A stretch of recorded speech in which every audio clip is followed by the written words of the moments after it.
প্রত্যেক দিন এই স্বপ্ন আমাকে ঘাবড়ে তুলে দেয়। আমার শরীর একদম অশান্ত করে তোলে। ওই মেয়েটির কান্না। আমি যাবো ওই রাজপ্রাসাদে, গিয়ে দেখবো ওইখানে কি আছে, কেনই বা ওই মেয়ে কান্না করে।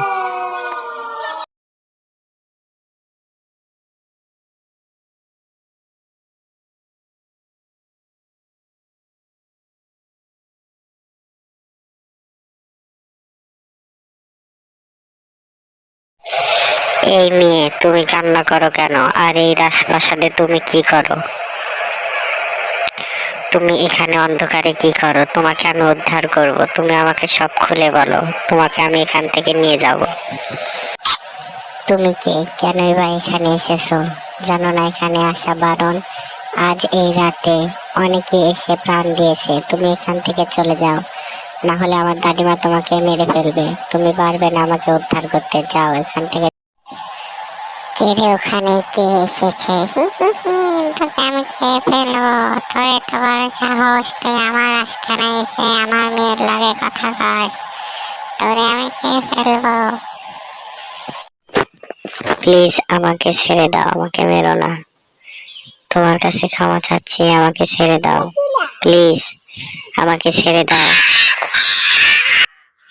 দাদিমা, ওকে ছেড়ে দাও, ওকে আরেকটু বাঁচার সুযোগ দাও, ওকে মেরো না, ওকে ছেড়ে দাও। তুমি যা বলবে আমি তাই শুনবো। ও আর এই জায়গায় কোনোদিন আসবে না, তুমি ওকে ছেড়ে দাও। আর কোনোদিন এখানে আসবে না, এবারের মতো তোকে ছেড়ে দিচ্ছি, যা। আর একবার আসলে তোর প্রাণ দেখতে পাবো। যা, চলে যা, এখানে আর কোনোদিন আসিস না, চলে যা, চলে যা, আর আসবি না, আসলে তোকে মেরে ফেলবো। তুই ওই মেয়েকে বাঁচাতে চাস, তাহলে আমার কথা মন দিয়ে শোন। তুই গুহার ওপারে যা, ওপারে নীল নদ আছে। ওই নীল নদের ভিতরে দেখবি প্রাণ ভোমরা আছে। ওই ভোমরা যদি মেরে ফেলতে পারিস, তাহলে এই রাজপ্রাসাদ মুক্ত হবে এবং তুই ওই মেয়েকে উদ্ধার করতে পারবি। যা, ওই নীল নদের পারে এখনই যা।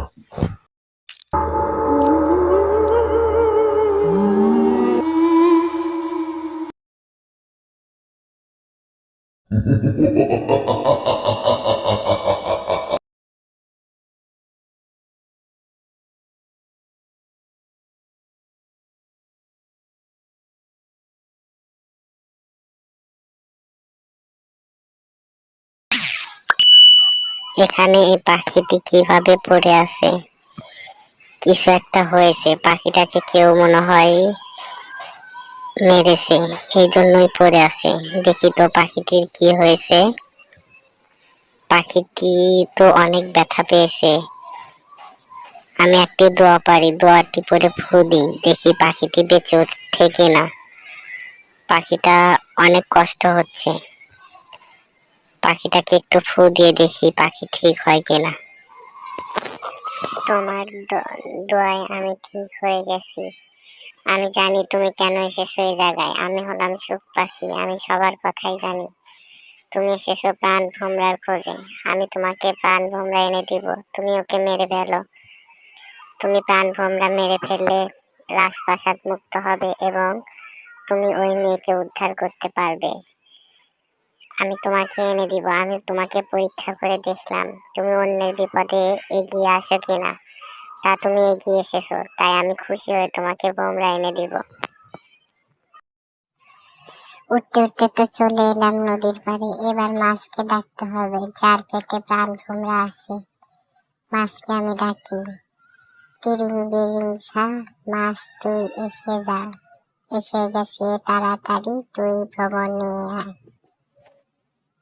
মাছ তুমি কোথায়? তাড়াতাড়ি চলে এসো, এত দেরি করছো কেন? তোমাকে কতবার ডাকছি, চলে এসো, তোমাকে খুব দরকার, তোমার পেটে ভোমরা এখন প্রয়োজন, তুমি এসে যাও। তুমি আমাকে দেখেছো, আমি এসেছি, কিন্তু তুমি যে ভ্রমরের কথা বলছো সে ভ্রমর আমি দিতে পারবো না। এই ভ্রমর আর ভ্রমর নেই, এই ভ্রমর এখন অস্ত্রতে পরিণত হয়েছে। আর এই অস্ত্র আছে বট গাছের নিচে। ওই বট গাছ থেকে তোমাকে নিয়ে আসতে হবে, তাহলে তুমি পারবে। কারণ ওই ভ্রমর আস্তে আস্তে অনেক শক্তির মালিক হয়ে গিয়েছিল, তাই ওই ভ্রমরকে অস্ত্র বানিয়ে রাখা হয়েছে। ওই অস্ত্র যদি রাক্ষসী রানীকে মারা হয় তাহলে রাক্ষসী মরে যাবে এবং রাজপ্রাসাদ মুক্ত হবে। আমি রাখতে পারিনি। আজ তোমাকে অনেক ধন্যবাদ। আমি ওই বট গাছের কাছে যাই, ওখান থেকে অস্ত্র নিয়ে আবার ওই ছেলের কাছে যাই। ওই ছেলেকে রাক্ষসকে মেরে রাজপ্রাসাদ মুক্ত হবে।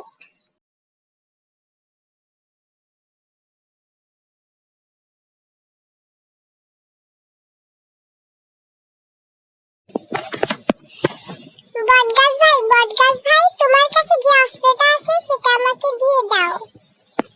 রাক্ষসকে মারার জন্য আমার লাগবে। ওই তো ওখানে ছুরি দেখা যাচ্ছে, ওখান থেকে নিয়ে আমি ওই ছেলেটাকে দিই। ছেলেটা রাজপ্রাসাদ মুক্ত করবে এবং সঙ্গে মেয়েটাকেও মুক্ত করবে পারবে। থ্যাংক ইউ গাছ ভাই।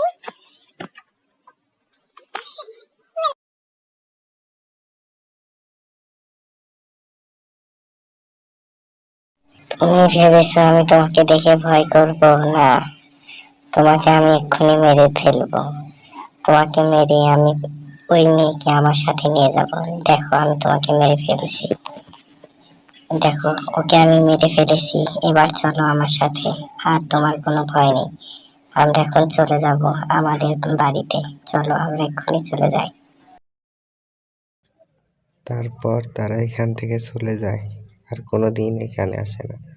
তারা এখান থেকে চলে যেয়ে সুখে শান্তিতে থাকে।